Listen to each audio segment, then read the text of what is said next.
అమెరికాలోని Los Angeles నగరాన్ని car చిచ్చు కమ్మేసింది. ఈ వైల్డ్ ఫైర్లో 10 మంది మృతి చెందారు. 1,30,000 మందిని ఇళ్ల నుంచి ఖాళీ చేయించారు. వేలాది ఇళ్లు కాలి బూడిదయ్యాయి. మంటలను అదుపు చేసేందుకు ఫైర్ ఫైటర్లు శ్రమిస్తున్నారు. ఈ కారు చిచ్చుతో $5,700 కోట్ల మేర నష్టం వాటిల్లినట్టు నివేదికలు చెబుతున్నాయి. అమెరికా చరిత్రలోనే ఓ నగరం కాలి బూడిదై కలిగిన నష్టం ఇదే అత్యధికం. ఈ సమయంలో ఈ విషాదాన్ని ఎదుర్కొనడంపై రాజకీయ నాయకులు దృష్టి సారించాలి. కానీ అమెరికన్ నాయకులు మాత్రం పొలిటికల్ మైలేజ్కే యత్నిస్తున్నారు. ఓవైపు లాస్ ఏంజల్స్ తగలబడుతుంటే నాయకులు మాత్రం ఫైర్ హైడ్రాంట్లపై ఫైటింగ్కు దిగుతుంటారు. అసలు మంటలను ఆర్పేందుకు లాస్ ఏంజల్స్ వద్ద తగినంత నీళ్లు ఉన్నాయా? ఎందుకు నాయకులు ప్రమాదాన్ని పట్టించుకోవడం లేదు? Watch the story. మరో భూమిగా మారిన సంపన్న నగరం, రాత్రికి రాత్రే తలరాతలను మార్చేసిన వీల్డ్ ఫైర్. లాస్ ఏంజలస్ కారు చిచ్చు పాపం ఎవరిది? అమెరికాలోని కాలిఫోర్నియా రాష్ట్రంలో హాలీవుడ్ హిల్స్ చాలా ఫేమస్. ఈ హిల్స్ ను ఆనుకునే ఉంటుంది మరో ప్రసిద్ధ నగరం లాస్ ఏంజలస్. ఈ నగరమే అసంఖ్య సెలబ్రిటీలకు, ప్రపంచ ప్రసిద్ధ స్టూడియోలకు వేదికగా మారింది. ప్రసిద్ధ హాలీవుడ్ గుర్తు కూడా ఈ నగరాన్ని ఆనుకుని ఉంటుంది. అందమైన విద్యుత్ బల్బులో కలకలలాడే లాస్ ఏంజలస్ నగరాన్ని 9న రాత్రి కాలరాత్రి అయింది. నిన్నటి వరకు సంపదలతో తూలతూగిన లాస్ ఏంజలస్ నగరం ఇప్పుడు యుద్ధ భూమిగా మారింది. ఈ మహానగరాన్ని విధ్వంస అగ్నికీలలు కమ్మేశాయి. నిద్రపోయిన లాస్ ఏంజలస్ నగరవాసులను కన్నీటిలో ముంచింది. ఇప్పుడు హాలీవుడ్ హిల్స్ అంతటా కారు చిచ్చు కమ్మేసింది. నగరమంతా జరిగిన వినాశనం అత్యంత హృదయ విదారకంగా మారింది. ఈ వైల్డ్ ఫైర్ తో 10 మంది ప్రాణాలు కోల్పోయారు. దావనంలా కమ్ముకు వస్తుంటే ప్రాణాలు కాపాడుకునేందుకు 1,30,000 మంది ఇళ్లను వదిలి పారిపోయారు. సంపన్నులు, ప్రముఖులు సైతం ప్రాణాలు అరచేతిలో పెట్టుకుని పరుగులు పెట్టారు. ప్యారిస్ హిల్టన్, ఆడమ్ బ్రాడీ వంటి ప్రముఖ సెలబ్రిటీలు సర్వస్వం కోల్పోయారు. మొత్తం ప్రొడక్షన్ యూనిట్లన్నీ కాలిపోయాయి.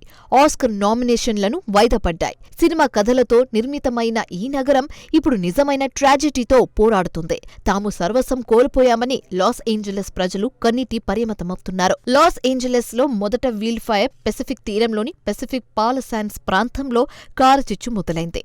కొన్ని గంటలలోనే కారు చిచ్చు మరో 4 ప్రాంతాలకు వ్యాపించింది. పాసడేనా, సిల్మర్, హాలీవుడ్ హిల్స్ తో పాటు యాక్టన్ రీజియన్లోని మంటలు వ్యాపించాయి. ఈ కారుచిచ్చులో ఇప్పటివరకు కేవలం 1 మంటను మాత్రమే ఫైర్ అధికారులు అదుపు చేయగలిగారు. ఈ వీల్ ఫైర్ కు బలమైన గాలులు తోడవడంతో సుమారు 9,500కు పైగా భవనాలు కాలి బూడిదయ్యాయి. వీటిలో కోట్ల డాలర్లు విలువైన భవనాలు ఉన్నట్లుగా అధికారులు వెల్లడించారు. దీంతో పాలిసాండ్స్లో 20,000 ఎకరాలు, ఈటోన్ ఫైర్లో 13,600 ఎకరాలు, కెనెత్ ఫైర్లో 791 ఎకరాలు, సన్సెట్ ఫైర్లో 60 ఎకరాలు, హ్యూస్టన్ ఫైర్లో 856 ఎకరాల్లో మొత్తం అడవులు కాలి బూడిదయ్యాయి. లాస్ ఏంజలస్ చరిత్రలోనే ఈ వీల్ ఫైర్ అత్యంత దారుణమైనదిగా అధికారులు తెలిపారు. చరిత్రలోనే అత్యంత దారుణమైన సంక్షోభమని నిపుణులు చెప్తున్నారు. ఈ కారు చిచ్చుతో మొత్తం $5,700 కోట్ల నష్టం వాటిల్లిందంటూ అంచనా వేస్తున్నారు. కానీ అనధికారికంగా మాత్రం $15,000 కోట్ల పైగా నష్టం వాటిల్లి ఉంటుందని అంచనా వేస్తున్నారు. ఇలాంటి భయంకరమైన కారు చిచ్చును తాము జీవితంలో చూడలేదని కొందరు లాస్ ఏంజలస్ వాసులు చెప్పారు. అసలు ఇంత భారీ కారు చిచ్చు లాస్ ఏంజలస్ ను కమ్మేయడం నమ్మలేకపోతున్నామని మరికొందరు చెప్పారు. ఇంత దారుణమైన పరిస్థితులను తాము ఎప్పుడు ఎదుర్కోలేదంటున్నారు. అసలు కాలిఫోర్నియాలో ఈ కారు చిచ్చు రేగడానికి కారణమేంటి? వైల్డ్ ఫైర్స్ అనేవి పశ్చిమ అమెరికన్ల జీవితంలో భాగంగా మారాయి. అంతేకాకుండా పర్యావరణంలో ఇవి కీలకంగా మారాయి.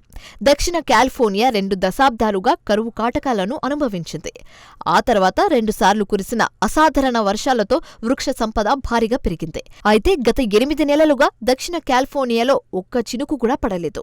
దీంతో క్రమంగా ఉష్ణోగ్రతలు పెరుగుతున్నాయి. ఈ శీతాకాలంలో కూడా కాలిఫోర్నియా మొత్తం ఎండిపోయింది. సో మంటలకు అక్కడి అడవులు సిద్ధంగా ఉన్నాయన్నమాట. అసలే బలమైన గాలులు ఉన్న ఈ సమయంలో మంటలు మొదలవడంతో దావలనం పెద్దెత్తున వ్యాపించింది. అంతేకాకుండా కారు చిచ్చు పూర్తిగా అదుపు తప్పింది. నియంత్రించలేనంతగా వేగంగా మంటలు వ్యాపించాయి. అయితే ఈ కారు చిచ్చుకు తక్షణ కారణం మాత్రం చాలా స్పష్టంగా కనిపిస్తోంది. ఈ ట్రాజెడీలో వాతావరణ మార్పులు అత్యంత కీలకమైనవి. రోమ్ తగలబడుతుంటే నీరో చక్రవర్తి ఫిడెలు వాయించిన చదంగా అమెరికన్ నాయకుల పరిస్థితి మారింది. ఒకవైపు లాస్ ఏంజలస్ తగలబడుతుంటే రాజకీయ లబ్ధికి నాయకులు ప్రయత్నించారు.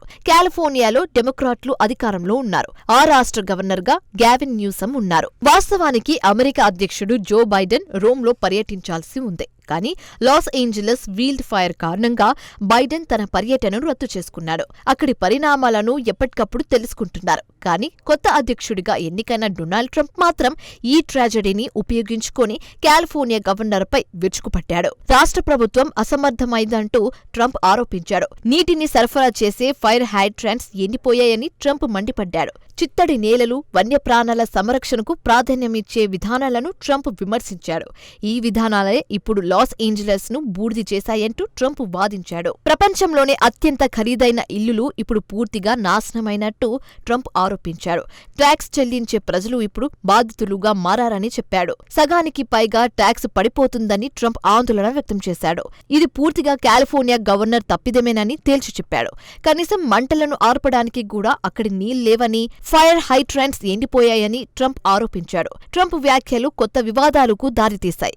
ఫీల్డ్ ఫైర్ విధ్వంసాన్ని రాజకీయ సంక్షోభంగా ట్రంప్ మార్చేశాడు. తన ఎన్నికల ప్రచారంలో కూడా ఈ విషయాన్ని తను ప్రస్తావించానని ట్రంప్ చెప్తున్నాడు. ఇక ట్రంప్ వ్యాఖ్యలకు ఆయన బెస్ట్ ఫ్రెండ్ ఇలాన్ మస్క్ కూడా మద్దతు ఇచ్చాడు. లాస్ ఏంజలస్ అసమర్థ అగ్నిమాపక శాఖ తీరుతో లాస్ ఏంజలస్ ను దారుణంగా మార్చిందని మస్క్ వివరించాడు. సో విలయానికి గురైన లాస్ ఏంజలస్ కేవలం కారు చిచ్చునే కాదు, రాజకీయ, సామాజిక లెక్కలను కూడా ఎదుర్కొంటోంది. ఈ విషాదం అక్కడి విధానాలు, సంసిద్ధుల్లో లోపాలను బహిర్గతం చేశాయి. ఇప్పుడు ఆరోపణలు, నిందలు మంటల కంటే వేగంగా వ్యాపిస్తున్నాయి. లాస్ ఏంజలస్ ప్రజలు సర్వం కోల్పోయి కన్నీరు మున్నీరు అవుతుంటే, మరోవైపు మాత్రం రాజకీయ ప్రశ్నలు వెల్లువెత్తుతున్నాయి. వాతావరణ విపత్తులు నిత్యకృత్యంగా మారుతున్న ఆధునిక యుగంలో కాలిఫోర్నియా వాటిని ఎలా ఎదుర్కొంటుంది? ప్రకృతి వైపరీత్యాలకు ఎవరు బాధ్యత వహిస్తారు?